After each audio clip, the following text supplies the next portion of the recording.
questions. Okay, let's see here. Go ahead, please. Thank you, Mr. President. Earlier today, you told me that you believe that foreign countries pay tariffs, but Americans who are concerned about higher prices believe, as most people do, that they're paid by consumers and importers when they import things into this country. Can you explain how you came to this belief that foreign governments are paying tariffs? And for the Prime Minister, did you discuss with President Trump his repeated statements of desire to annex Canada? And has the King expressed any concern over the President's apparent desire to remove one of his realms from his control? So I'll go ahead. The first part, the tariffs are necessary because we've been treated very unfairly by many, many countries, including our friends, friend and foe. But we've been treated very unfairly in trade at levels that nobody's really ever seen before, and especially under the Biden administration, they really took advantage of the United States. I put massive tariffs on China during my 4 years. We had the best economy in the history of our country. Probably the best economy, maybe the best economy in the history of the world. And I used tariffs to even things up. And in particular with China, we took in hundreds of billions of dollars and we had no inflation. And it's a myth. It's a myth that's put out there by foreign countries that really don't like paying tariffs, and especially to even up. So we've been treated badly by a lot. We're using tariffs. And I find, and you just have to look at the numbers, but I find that it's not about inflation, it's about fairness, and the inflation for us has not existed, and I don't think it's going to exist. We're going to bring our car industry back, we're going to bring our chips back, we're going to bring so many things back to our country, including pharmaceuticals and drugs, and the thing that's going to get us there is tariffs. And I say often, it's my favorite word in the dictionary, but I always preface that by saying now, because I got into a lot of trouble with the fake news where they say that's not good, so I say God, love, family, wife, they're all my favorite words, but tariff is about number 4 or 5 on the list. But I will tell you, it's going to make our country rich, and it's going to stop us from being a laughingstock all over the world, because we have been taken advantage of like no country has ever been taken advantage of. Thank you very much. And look, we had a really good discussion, a productive discussion, a good discussion, as a result of which our teams are now going to be working together on an economic deal. Our teams are going to be working together on security in Ukraine. You mentioned Canada. I think you're trying to find a divide between us that doesn't exist. We're the closest of nations, and we had very good discussions today, but we didn't discuss Canada. Thank you. Please. Go ahead. Go ahead. Yes. Thank you. Hi, Natasha Clark from LBC. Mr. President, you've said you're working on a new trade deal with Britain, which we of course welcome. President Obama once said Britain was at the back of the queue for that trade deal. Where are we now? When do you think we're going to see that? And Prime Minister, the BBC has today admitted serious flaws over the recent Gaza coverage, suggestions of payments made to people linked to Hamas. Does the BBC still have your trust? Thank you. Well, they didn't do well with President Obama. He'd never got a lot of things done, and he didn't get a trade deal done that was of any importance or magnitude. We've had great discussions on trade, and I think we're going to have a deal done rather quickly as it can be done. We're going to have something, I think, rather quickly. We expect to do that. Okay?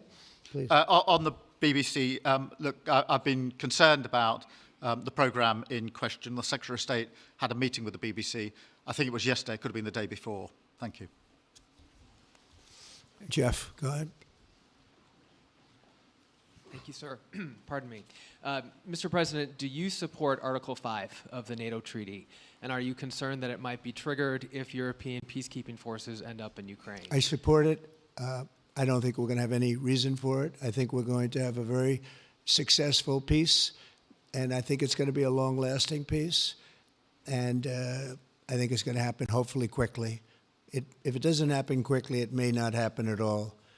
And we want it for 2 reasons. Number one, I want to see on a humane basis, I want to see soldiers stop getting shot, It's largely its soldiers now. Towns have been obliterated, but it's largely that. And I don't want to pay billions and billions and billions of dollars, nor does the Prime Minister or anybody else, on a senseless war that should have never happened. And we're going to get it taken care of. But I think it's going to be a peace that's going to be long-lasting. Do you have a question for the Prime Minister?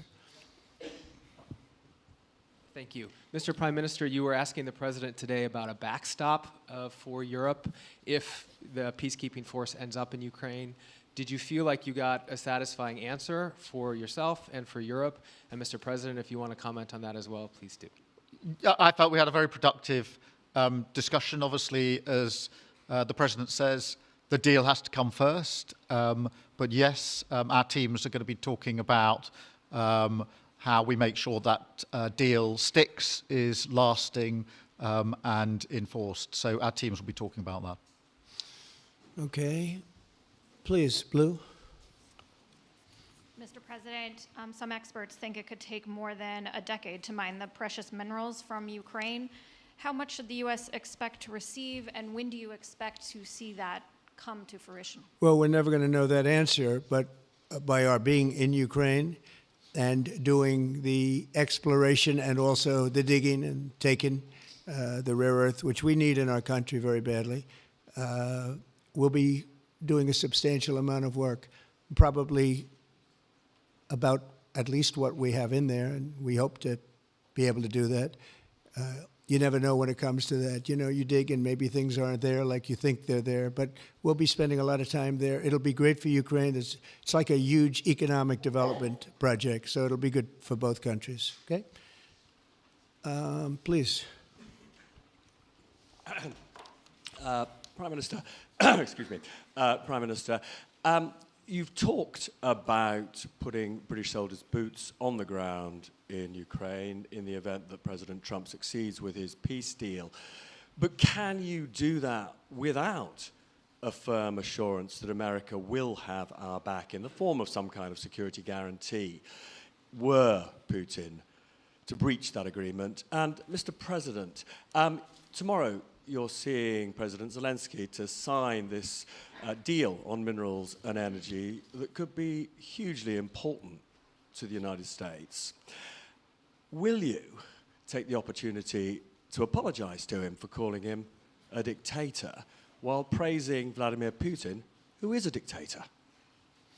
Well, Robert, let me start by saying I've been really clear today and previously that I think that European countries, including the United Kingdom, need to step up in our own defence and security. We've been doing that in recent days. You saw the announcement we made on spending just the other day. In addition to that, I've made it clear that the United Kingdom will play its full part in ensuring that if there's a deal, and we hope there is a deal in Ukraine, that is a lasting deal that sticks. And we're obviously working with other European countries on that, France and NATO in particular. But I think I'm hosting 18 countries on Sunday to further our discussions. You heard from the President this morning that, you know, as historically has always been the case, we have each other's backs. And today we've been talking about the deal, how that will be a lasting deal. And coming out of this, our teams will now be talking in detail about that. And I think we're going to have a very good meeting tomorrow, 11 o'clock. And I think we're going to have a very good meeting tomorrow morning. We're going to get along really well, okay? We have a lot of respect. I have a lot of respect for them. We've given them a lot of equipment and a lot of money, but they have fought very bravely, no matter how you figure it. They have really fought. Somebody has to use that equipment, and they have been very brave in that sense. Yeah, please, go ahead. Ceasefire deal is nearing an end this Saturday, and there's been some worry that phase 2 might never get there. Do you believe that phase 2 of the ceasefire in Gaza will come to fruition? And have you spoken to Netanyahu about it? And for the Prime Minister, this peacekeeping deal has been pushed forward by the UK and France as well. Have you been in discussions with any other European countries to join this initiative? And are you expecting Commonwealth countries to also join the effort? Thank you. So we're working very hard in the Middle East and Gaza and all of the problems, and it's been going on for years and years and centuries and centuries. It's It's a tough neighborhood, but it could be a very beautiful neighborhood. And I think we're going to come up with some pretty good solutions. But phase one is almost complete. We've had some people that have been very seriously injured, very seriously hurt, both physically and mentally. They've come out of there and some of them in very, very bad shape. It's shocking. Many young people aren't in bad shape. Young people are strong, healthy. They don't die. People have come out dead, young people and old people. It's a rough situation, but I think we're going to make it much better, and I think that we've had a huge impact on that since we've been in just the 4 weeks. I think we've had a huge impact on Gaza, the Middle East, and we have some pretty good talks going on concerning lots of other people that are going to make it better. So we'll see what happens. Nobody really knows, but we'll see what happens. But I think we've had a very positive impact. Prime Minister? Yeah, on the question of the European countries, yes, I've spoken to a number of countries, particularly in the last few weeks. We had a meeting in Paris last week. I've got a meeting on Sunday with 18 countries to further our discussions. Obviously, we've been talking quite intensely to our French colleagues and to NATO, but to other countries as well, because, as I say, I think it's important for European countries, including the United Kingdom, to step up and do more in the defence and security of Europe and our continent and the United Kingdom, and we'll do so. Well, we're talking to a number of other countries. Thank you. Yes, in the red, please. Pink red, flaming red. Is it me or her? Go ahead. Okay, thank you, Mr. President. A question on Ukraine. Number one is, if you're not considering the security guarantees, are you open to other forms of, for example, intelligence cooperation with Ukraine? And Mr. Prime Minister, President Trump has proposed a plan for Gaza. Does this fit into the two-state solution that the UK held for a long time? Do you see it fit into your general Middle Eastern strategy? Thank you so much.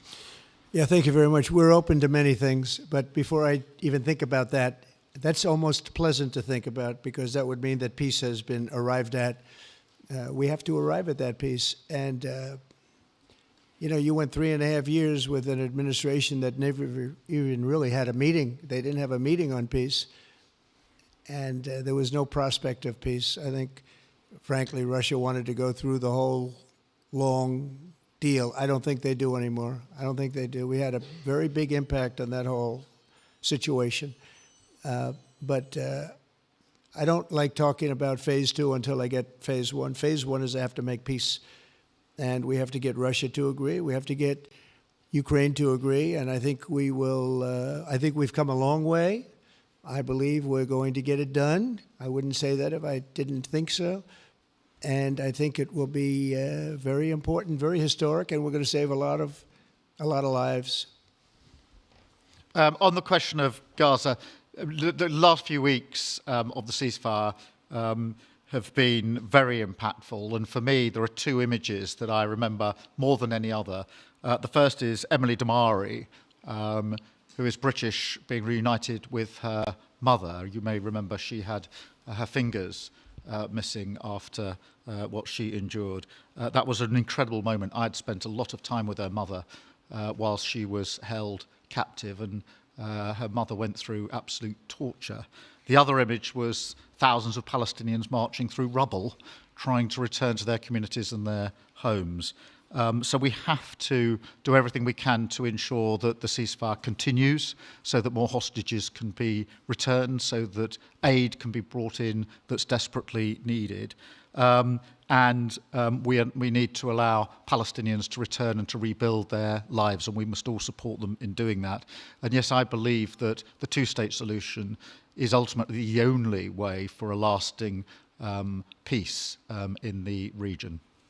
And think of that. She came home with her fingers and part of her hand blown off. That's terrible. How bad does it get? And we had others that came home in much worse shape than that. Yeah. It's a terrible situation. Please, yes. Thank you. Mr. President, did our Prime Minister persuade you not to put tariffs on the UK? And if I may, Prime Minister, do you think that Vladimir Putin is a man who will keep his word? Thanks. He tried. He was working hard, I'll tell you that. He earned whatever the hell they pay him over there. But he tried. I think there's a very good chance that in the case of these two great friendly countries, I think we could very well end up with a real trade deal where the tariffs wouldn't be necessary. We'll see. But he earned whatever they pay him. He earned today. He was working hard at lunch, and I'm very receptive to it. I think in all fairness, in all seriousness, I think we have a very good chance at arriving at a very good deal. JD and Scott and Howard, all the people are working on it, and I think we have a good chance at arriving at a deal that could be terrific, really terrific for both countries. Okay? Thank you. On the second part of the question, I think my views on Putin are pretty well rehearsed and pretty well known. And my concern is that if there's a deal, and I hope there is a deal, that it must be a lasting deal, that it's not a temporary measure. And that is why I think it's really important that Putin knows that this deal, a historic deal, which I very much hope comes about, is there, and it's a lasting deal, and that we're able to deal with any inclination he has to go again or go further. I think we'll have two deals. I think we'll have a deal on ending the war, and I think we're going to end up with a great trade deal with you. And it's an honor to be with you, and I want to thank everybody very much. Thank you very much. Thank you. Thank you very much. Thank you.